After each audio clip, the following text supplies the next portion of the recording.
This is real gameplay of me catching Steven's Metagross on real Pokemon Sapphire hardware without using cheats. It's a trick called Trainer Steal, and it's one of the few applications of an even bigger and more broken glitch called name corruption. In this video, I'll briefly show you the easiest way to set up name corruption and all the broken things that you can do with it.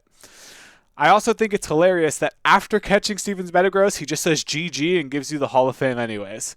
Let's get right into name corruption and how it works. So, I've got my Pokemon Sapphire save file here. As you can see, our name is corrupted. That's why we call it name corruption. Very simply, after doing this glitch, it makes your name look really funky like that. It's actually way bigger than you think, and you'll see that later. So how did we set this up in the first place? Well, there's a lot of very specific and confusing things that you have to do. The first thing is you have to RNG manipulate a very specific trainer ID. This gives you variables in the world which you don't really need to know to be what they need to be so that we can continue to do name corruption.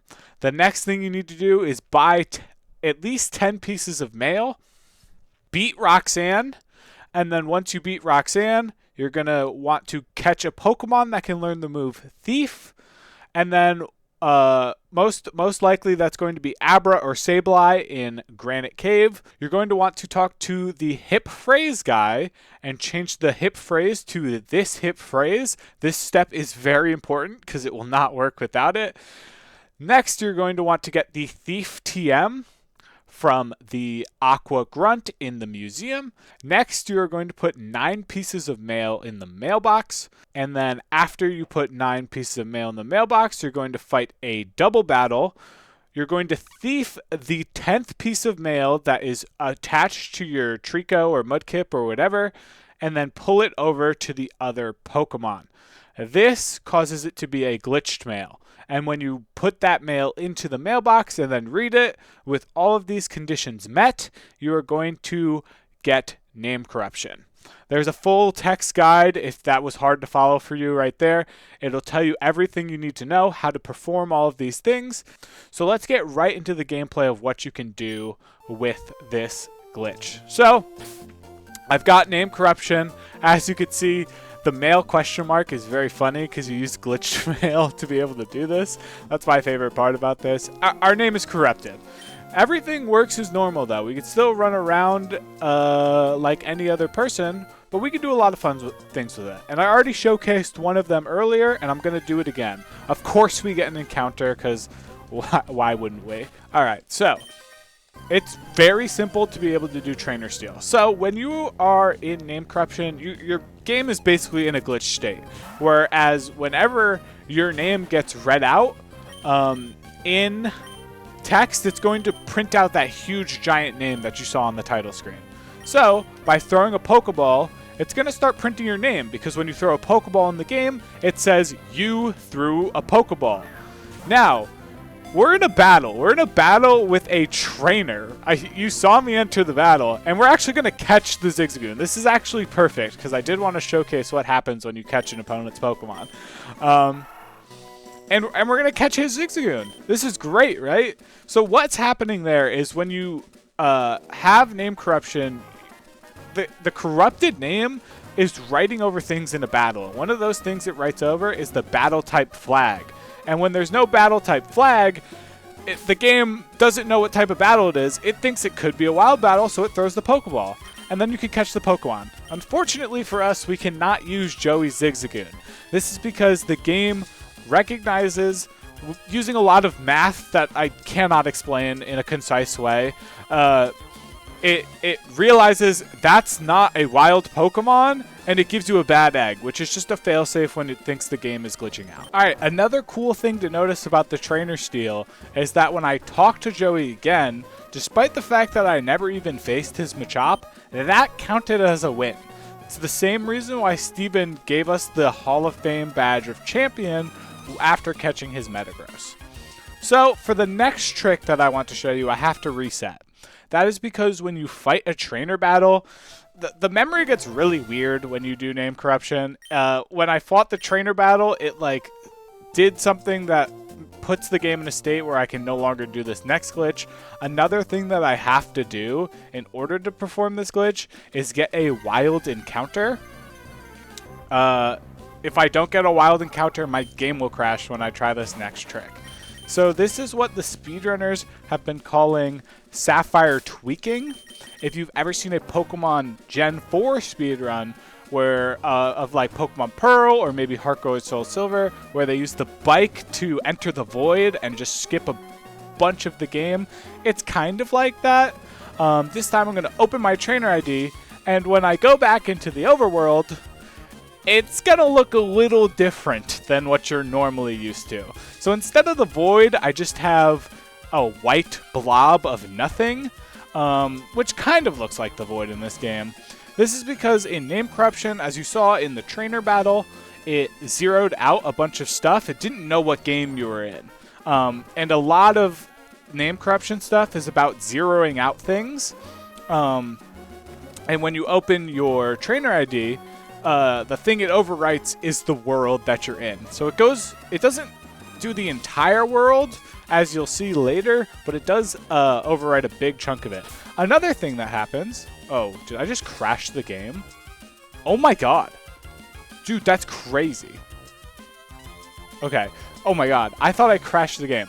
Another thing it does is it changes your settings back to all the default settings. Which is really bad for us because our name is printing out every time it is typed on the screen, and it's like 100 characters or something ridiculous. So we're going to change all that stuff back to fast so that we can be able to do things in the game again.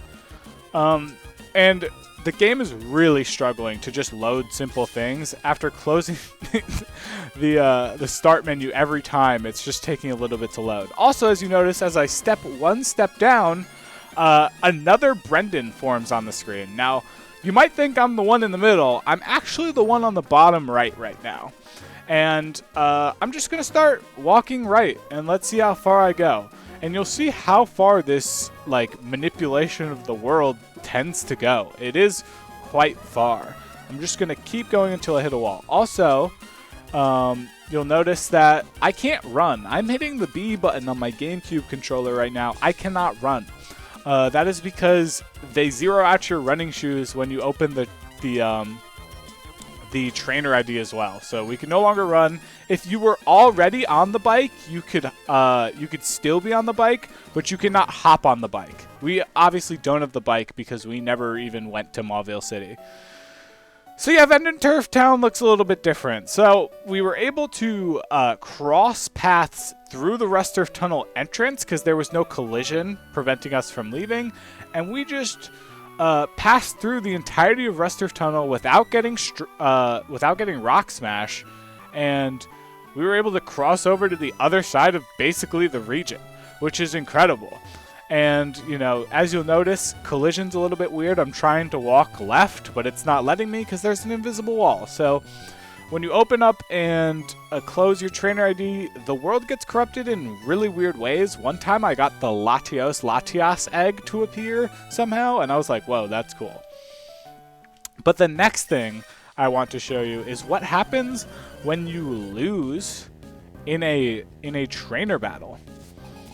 So we're going to fight Breeder Isaac, and hopefully the last time I tried to do this, because this is the second time I've tried to do this, he ignored orders and used Bullet Seed, and then I killed this Whismur. That's so bad if that happens again. I need you to use Uproar, Whismur. Whismur. No! No. Okay. Please, please, please, please, please.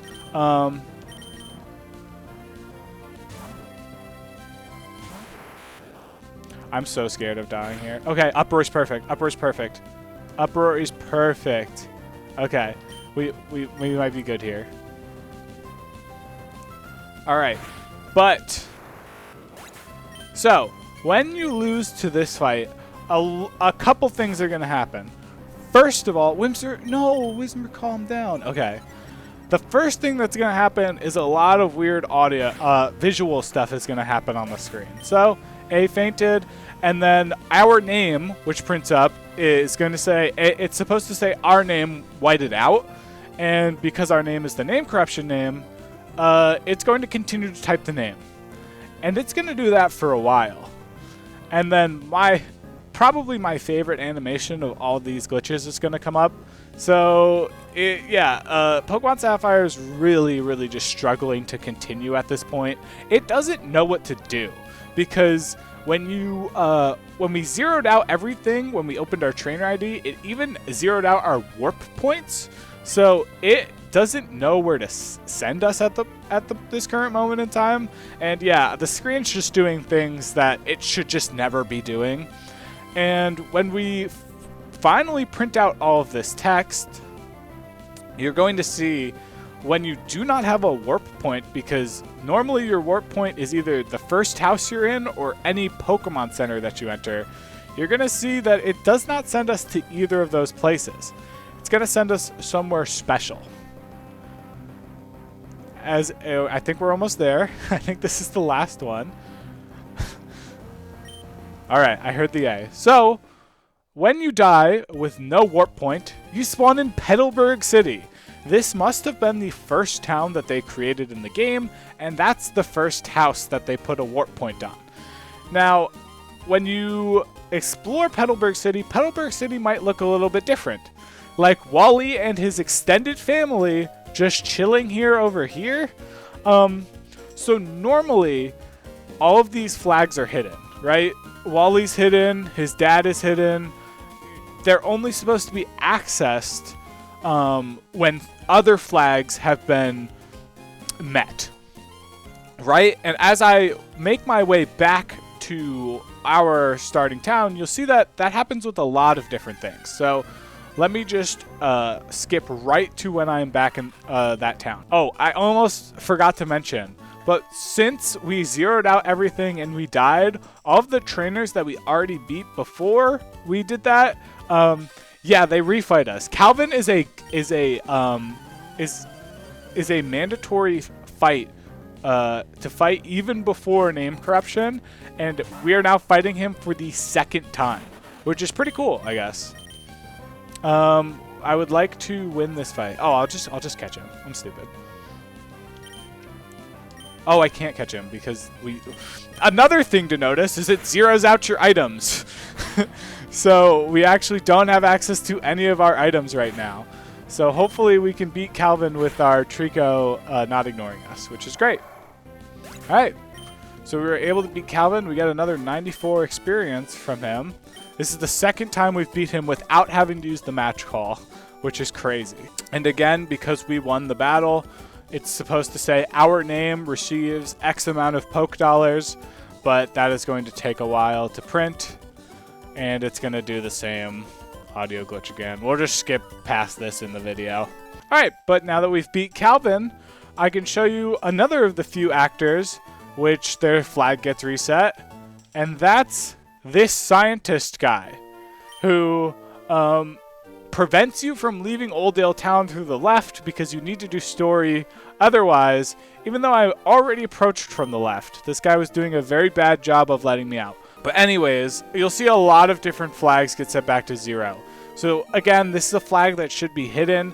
May is not normally in Oldale Town when you spawn into the game, and is supposed to only spawn after you have beaten the Rival 1 fight. But because all the hidden flags are no longer hidden, she's here. We could talk to her. She tells her text, but I don't want to go through all of that again. And as you're going to see soon, Professor Birch is here from the post game, but also in the beginning of the game, and Birch's bag is here.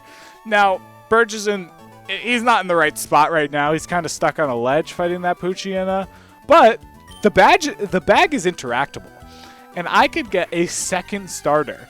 So I played the game with Trico in my first playthrough, I did name corruption, and now I want Mudkip, so I'm also going to get Mudkip.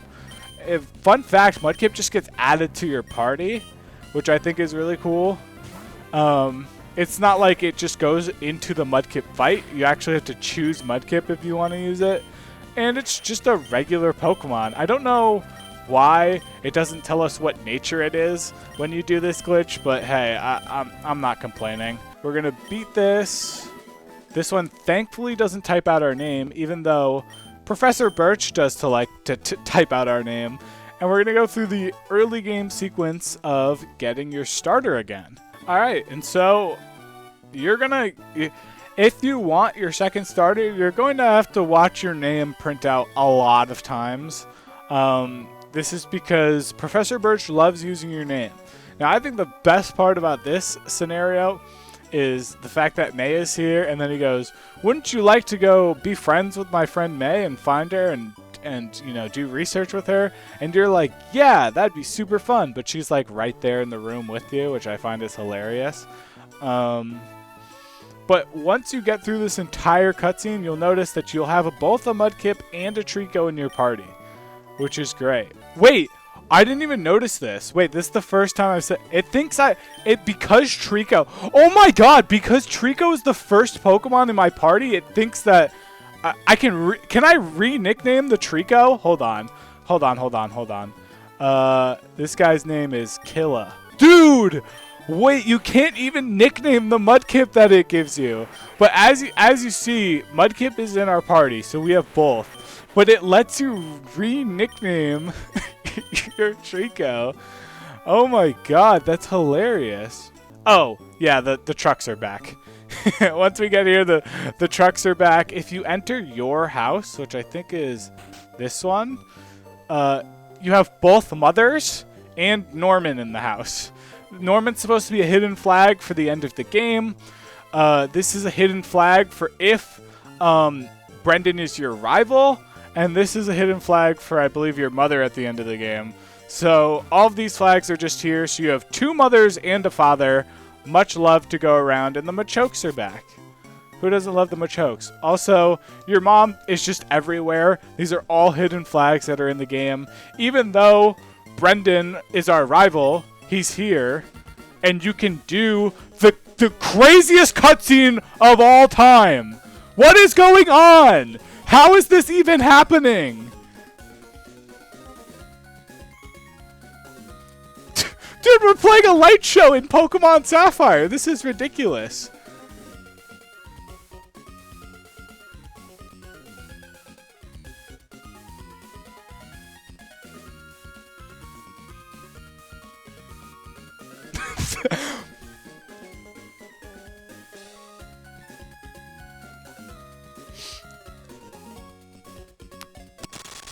Dude, and the game crashes. That's awesome.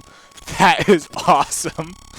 Alright, so this is the last thing I wanted to show you. So I showed you one interaction which happens when you talk to yourself in Pokemon Sapphire. I want to show you one more, and that's with the Brendan that we saw earlier that had spawned after I had opened and closed the trainer ID. So we're going to do the same setup that we did last time. We're going to get a wild encounter. We are going to open and close our trainer ID. We're going to go down one to spawn that Brendan, and then we're going to try to talk to him. Now, on console, this doesn't really do anything fun, but one of the main speedrunners doing a lot of the glitch hunting in this space is Blue Magma, and he found some cool things that happen on emulator when you're able to talk to yourself. I'll show those right here if he's able to send those to me.